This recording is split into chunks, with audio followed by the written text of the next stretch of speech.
got me good in a hole that I just can't diffuse. But I know, the tricks up your sleeve. 'Cause you and I used to sing just to pass by the time, and I can't let go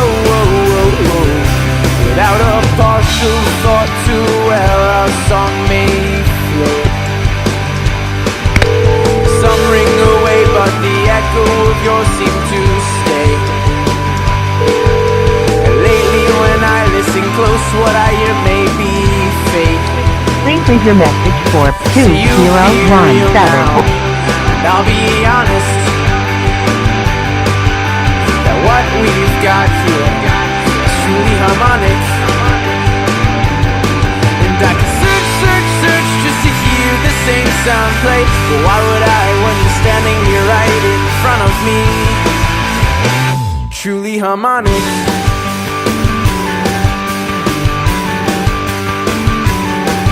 And you've got me good.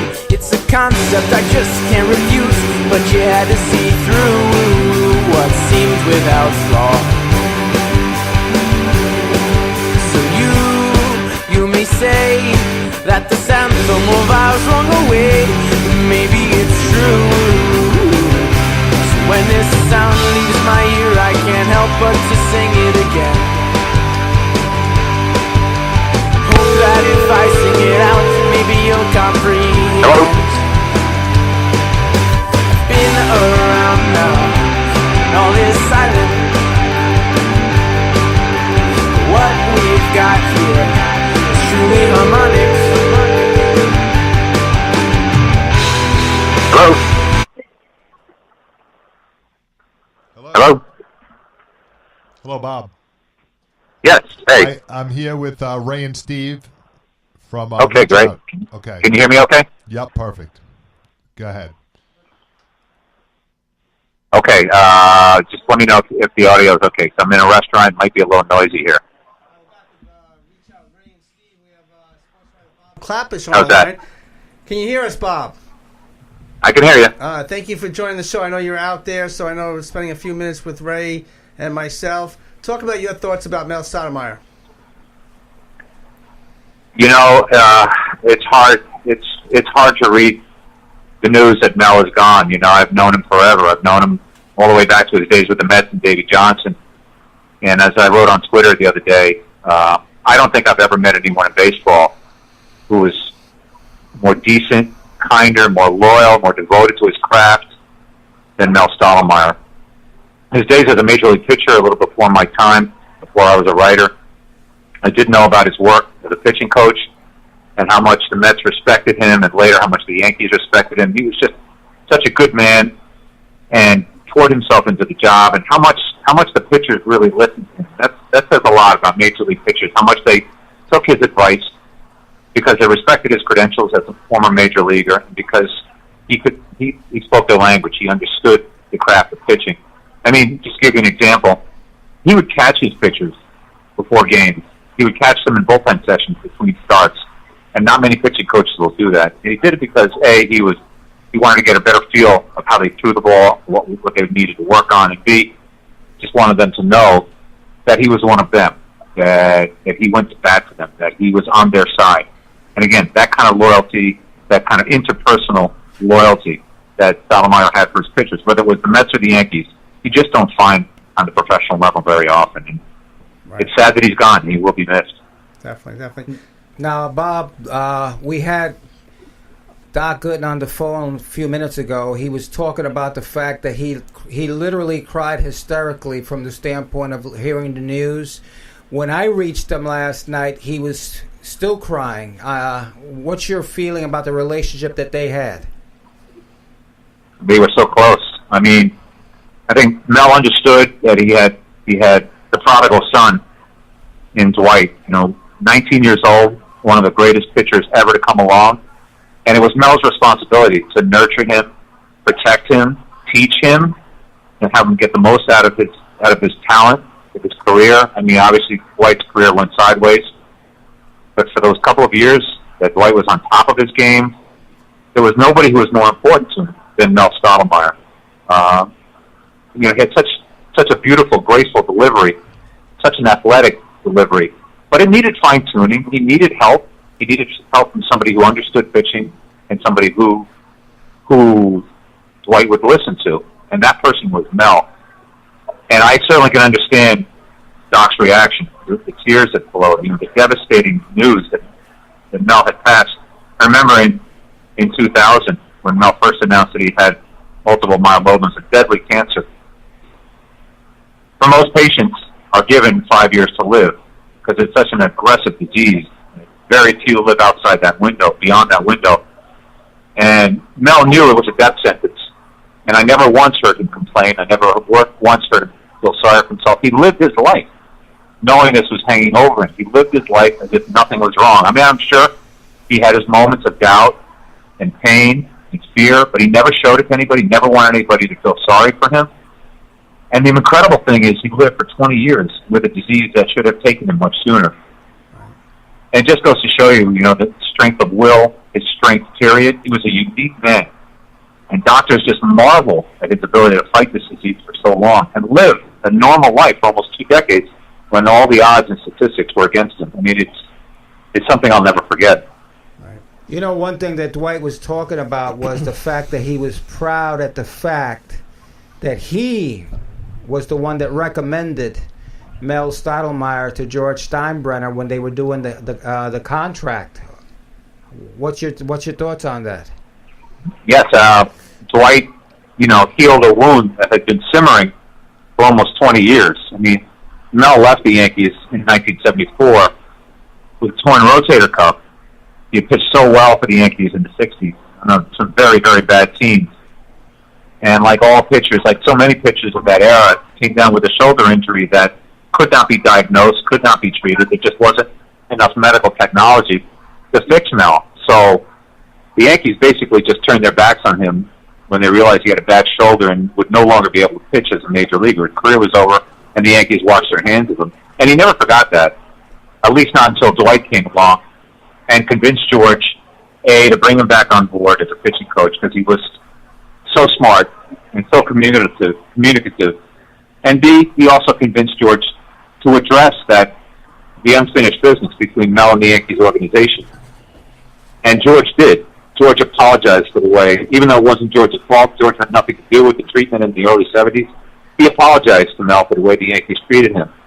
And without Dwight acting as the go-between, that marriage would have never happened. And I think that's something that means a lot. It meant a lot to Dwight, and it certainly meant a lot to Mel. And I like to think that it meant a lot to George Steinbrenner, too, regardless. Oh, absolutely. I mean, I think George came to realize, what a great man he inherited. I mean, they had no prior relationship. George didn't know anything about Mel other than that he was in New York as part of the Mets staff, and was beloved by the Mets pitchers, Davey Johnson. But that was just from afar. It wasn't until Mel became a Yankee and became part of Joe Torre's inner circle that I think George realized how important he was to the chemistry in that coach's room and to the players themselves. The pitchers, like I said, were immensely loyal to Mel, not just as a teacher, as a mentor, as a coach, but as a human being. There was so much goodwill amongst the pitchers. The whole team as a whole, but particularly the pitchers, and with Mel. And you just don't see that very often. You just don't see professional athletes relate to coaches like that, and not at any level. Football, basketball, baseball, it just doesn't happen. I mean, maybe on the college level, maybe a little more on the high school level, but not as professionals. So it's a very, very unique chemistry, and I think George understood that he had somebody very special in Mel Stottlemyre. Bob, 2 quick questions, and then I'll let you go have your hors d'oeuvres, okay? Okay. Number 1, is the Machado scenario with the Yankees completely dead? Yeah, I would say it's 99.99% closed. The window has closed. Brian Cashman never really got on board with it.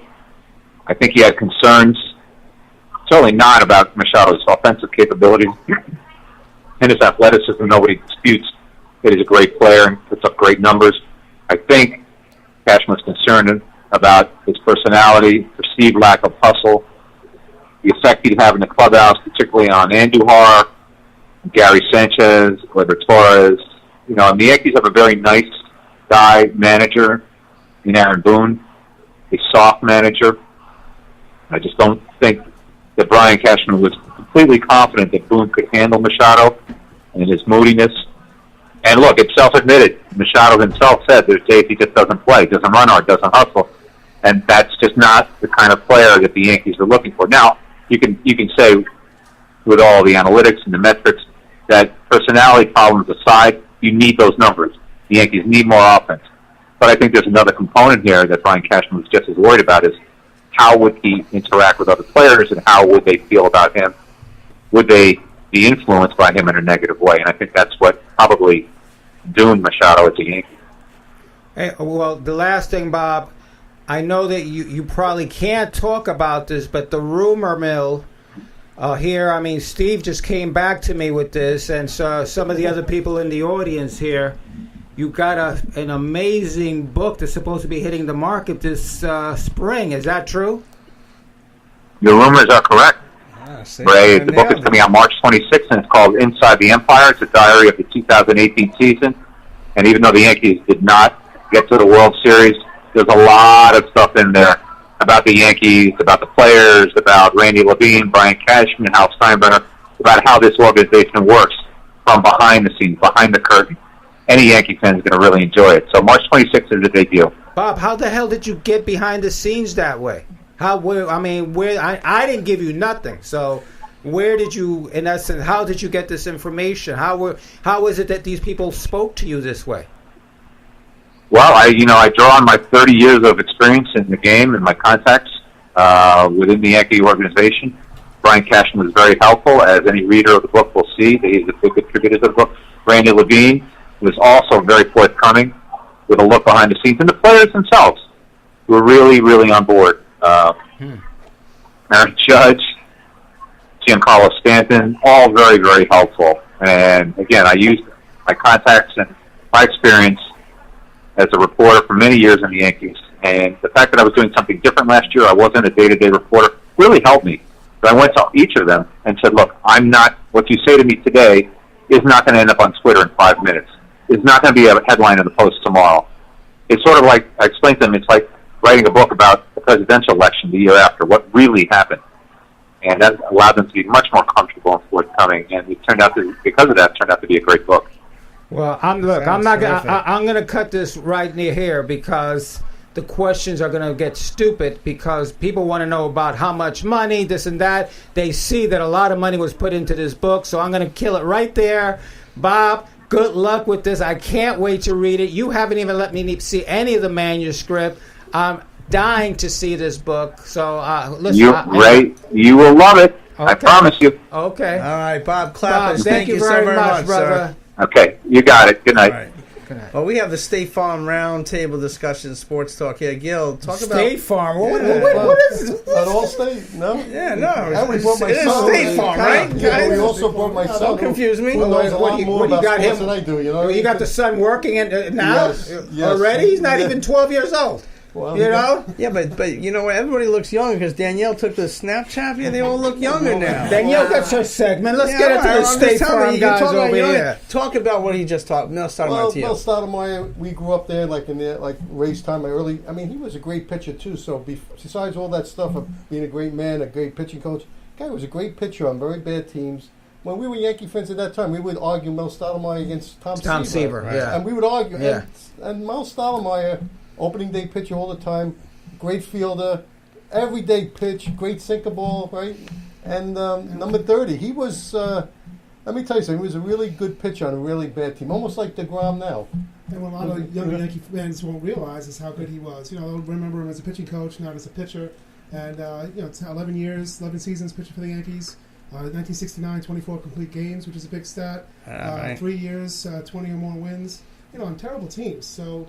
And also, people don't realize when he came up, he made them win that pennant in '64, and he went toe-to-toe with Bob Gibson 3 times. Right. And he pitched one time.